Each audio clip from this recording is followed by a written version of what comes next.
Peter. Thank you, Caroline. Are any officials here preparing to fight Democratic lawmakers in the streets?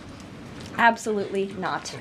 So, and thanks for the question. Some elected Democrats are so steamed about Doge. Congresswoman LaMonica McIver says we are at war. Ilhan Omar says we might actually see somebody get killed. And Chris Van Hollen says we have to fight this in the Congress. We have to fight this in the streets. So what now? And may I just point out, if you heard that type of violent, enticing rhetoric from our side of the aisle, from Republican leaders on Capitol Hill, I think there would be a lot more outrage in this room today. It's unacceptable, the comments that have been made by these Democrat leaders, and frankly, they don't even know what they're talking about.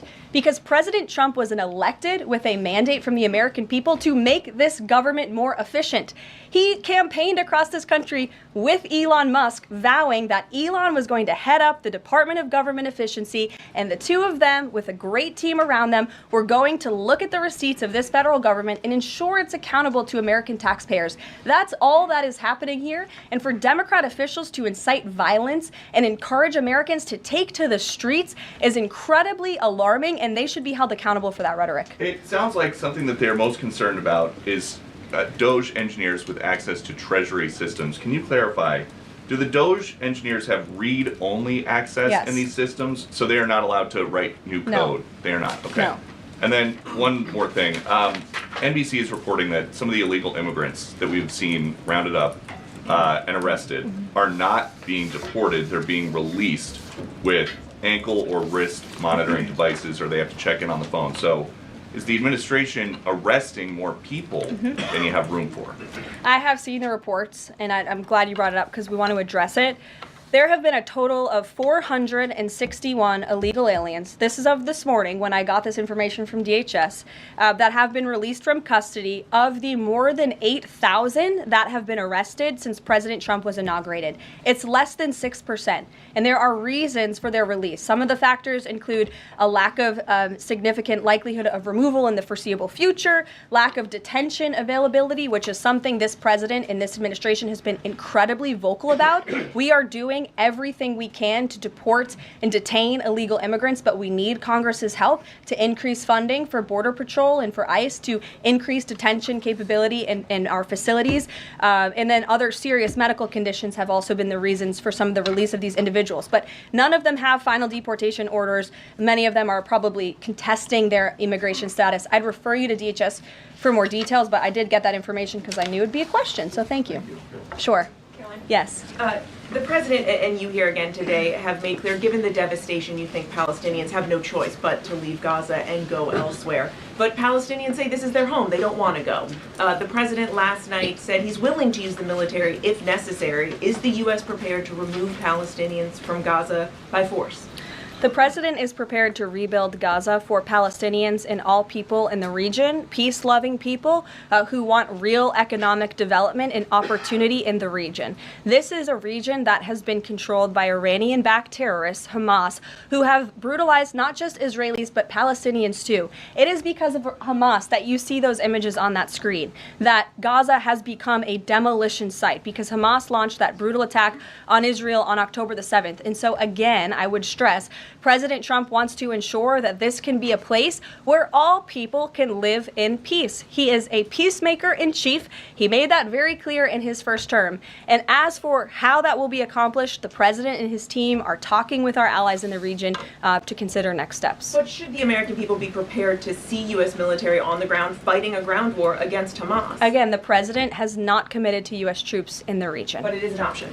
I have said that the president has not committed to that yet. Garrett, great to see you here today. Thank you. On Gaza, the president has spent basically his entire public career criticizing foreign entanglements, nation building, sending American troops to fight abroad, particularly in the Middle East. This plan seems like it could ultimately involve all of those things. Can you explain this reversal and how building and owning Gaza squares with America First foreign policy? I would reject the premise of your question that this forces the United States to be entangled in conflicts abroad. The president has not committed to putting boots on the ground in Gaza. He has also said that the United States is not going to pay for the rebuilding of Gaza. His administration is going to work with our partners in the region to reconstruct this region. And let me just take a step back here, because this is an out-of-the-box idea. That's who President Trump is. That's why the American people elected him. And his goal is lasting peace in the Middle East for all people in the region.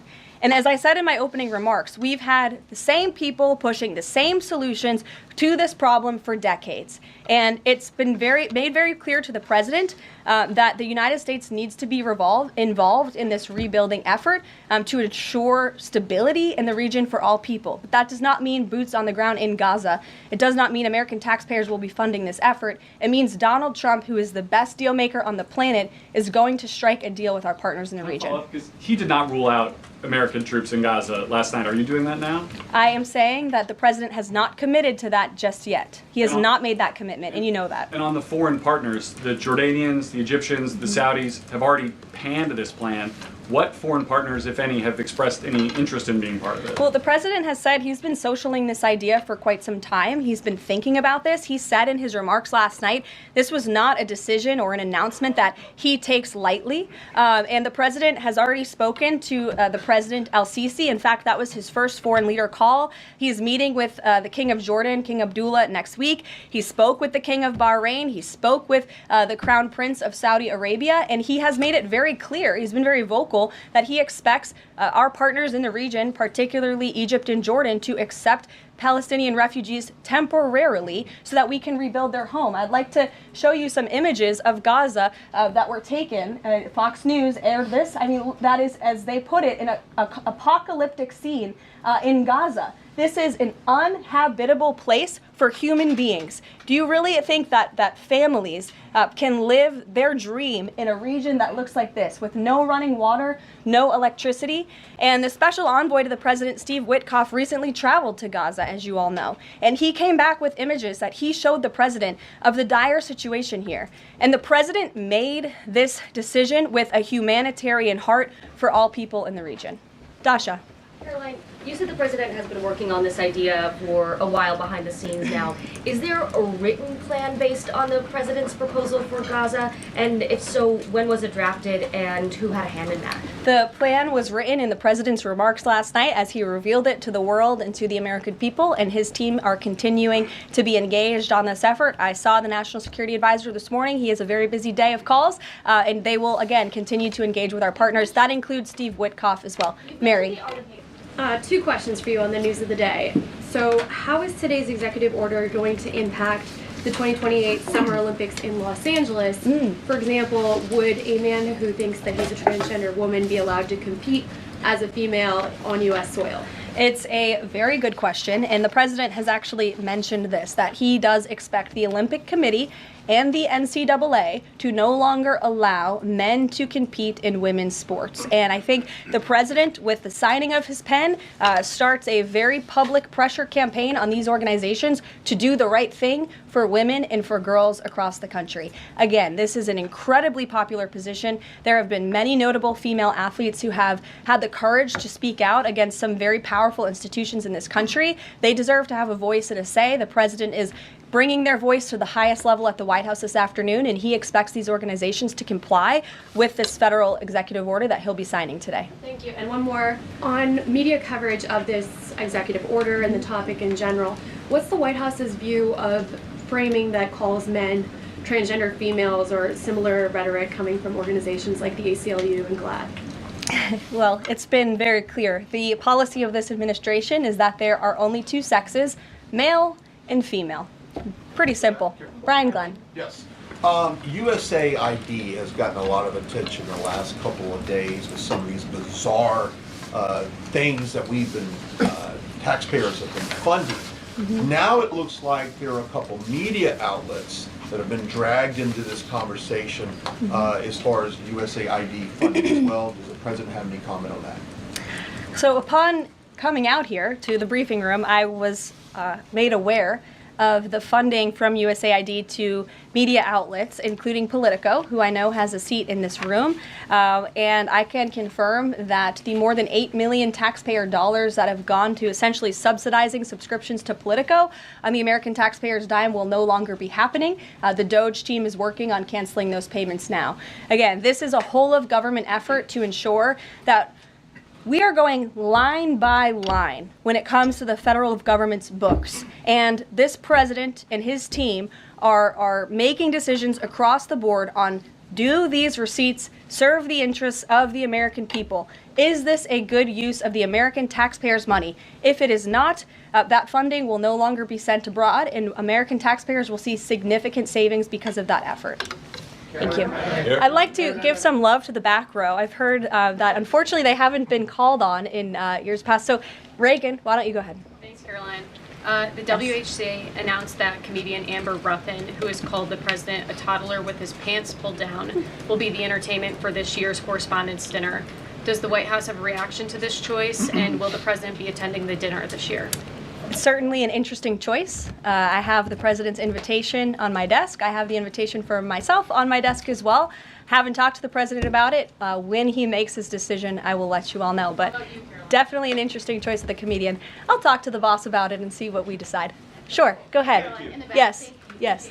On the executive order set to be signed today, you said that this will be enforced. Can you spell out for schools and the public how exactly the administration plans to enforce this, even at the local levels? And on top of that, there are human rights groups who say that this could expose kids to discrimination. What is your response to that? I think kids have already been exposed to discrimination, especially young women and girls who have been forced to shower in locker rooms with biological men, who have been forced to compete on playing fields with biological men, which is incredibly unfair and unsafe, and again, an incredibly unpopular policy with the American people. As for the actions that this executive order takes, I already laid those out at the beginning of the briefing. I'm happy to give you a copy of this fact sheet so you can let your audiences across the country know. What's your message to schools who don't comply with this? They should, because it's going to be federal law in about an hour and a half. So your colleague to your right, to my Thanks, left. Caroline. Yes. Taylor with Spectrum News. You talked a bit about Doge. Elon Musk is currently a, quote, special government employee who also owns companies that have billions of dollars in federal contracts. You said earlier this week that he has abided by all applicable federal laws, but what steps is the Trump administration taking to address that conflict of interest? The president was already asked and answered this question this week, and he said if Elon Musk comes across a conflict of interest with the contracts and the funding that Doge is overseeing, then Elon will excuse himself from those contracts. And he has, again, abided by all applicable laws. In the back left, go ahead. Trade advisor Peter Navarro, when asked about the External Revenue Service today, said, quote, we're going to collect a lot of tariff revenues and we're going to get tax cuts out of it. Is it the official position of the White House that tariffs will lower taxes for Americans? The president has always been clear that he believes tariffs are a tax on foreign nations, and he's committed to cutting taxes for the American people here at home. He also believes tariffs are a great revenue raiser for this country, and that's exactly why he has committed to the creation of the External Revenue Service, which I think is a phenomenal idea.